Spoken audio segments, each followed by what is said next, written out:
Magandang araw sa ating lahat. For today's video is magpapakain tayo ng ating mga alagang pusa. Ayan.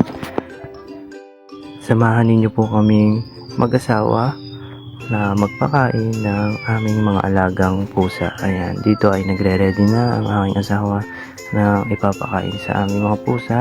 Na-separate na niya lahat. At dito ay mag-uumpisa na kami magpakain. Ayan. Dito ay inuna namin pakainin si Ashley at papakainin na rin namin ang mga iba pang mga alaga namin mga pusa. Ayan. Tara, samahan nyo po kami magpakain at i-enjoy ang araw na ito. Tara, samahan nyo po kami. Bali dito sa part na ito ay binigyan na rin namin ng pagkain si Toothless. Ang lahok ng pagkain niya ay isda at saka cat food. Yan. At dito naman ay pakakainin na rin natin ng dalawang mag-ina na si Ining at saka si Krang Krang. Ayan.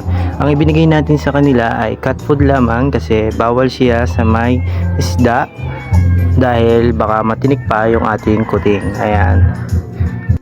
At ang pang-apat natin papakainin ay yung dito sa malaking lalagyan na cat house. Yan.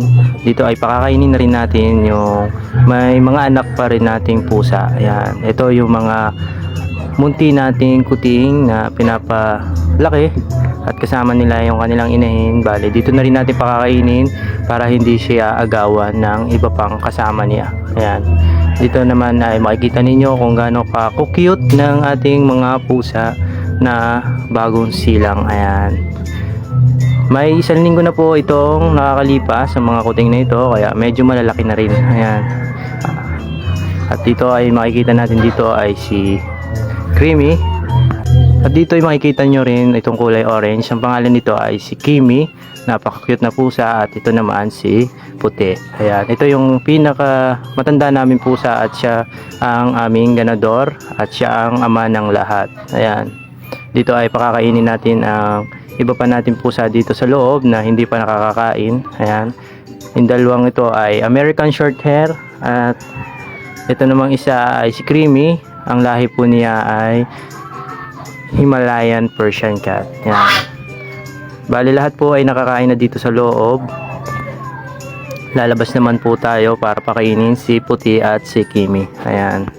Bago pala tayo lumabas dito sa munting bahay ng ating mga pusa ay ipapakita ko muna sa inyo itong mga kuting na talagang napaka-quality ng ating mga bagong labas na kuting. Ayan. Ito, may kulay gray tayo at dalawang orange. Ayan. Bali, tinapat ko na rin sa camera ang mukha ko para makita rin naman. Ayan. Napakagandang breed din yan. Bale, lahat po ay napakain na natin dito sa loob. Napapakainin naman natin dito ay si Puti at si Kimi. Ayan. Cat food lang din po yung nilagay namin kay Puti at kay Kimi. Kasi hindi po siya masyadong nagkakakain ng may lahok na isda. Ang gusto lang po niya ay purong isda pag siya ipapakainin ng isda. Ayan. Bali, ang breed po nito or lahi ay ito po ay Persian Big Bone. Yan. Purong-puro po yan na Big Bone. At sila po yung aming sunod na paglalahiin. Ayan. Bali dito ay kumakain na ang lahat ng ating pusa. At tututukan din natin dito si Toothless. Ayan. Napakatakaw na ating pusa. Ito nga pala ay pag dinaisa ng ibang pusa ay talagang napakatapang. Ayan. Kaya po siya nakahiwalay sa lahat ng ating mga pusa. Kasi may ugali po itong suplado sa kasamahan niya. Ayan. At dito pinakita ko na rin po ang ating mga bagong silang na bibi at mga organic chicken. Ayan. At dito ay sineseparate na rin namin pakainin ang aming mga pato at mga manok, pabo. Yan. Dito ay mapapansin nyo ay nagsusunudan sila sa akin dahil akala nila ay may dala-dala akong pagkain. Ayan.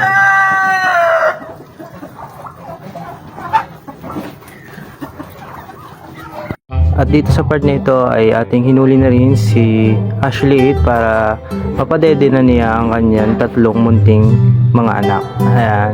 Ito pala ang kanyang anak. Ayan. Bali lumusot pa nga yung ulo ng kuting sa kulungan. at inilagay natin ng maayos.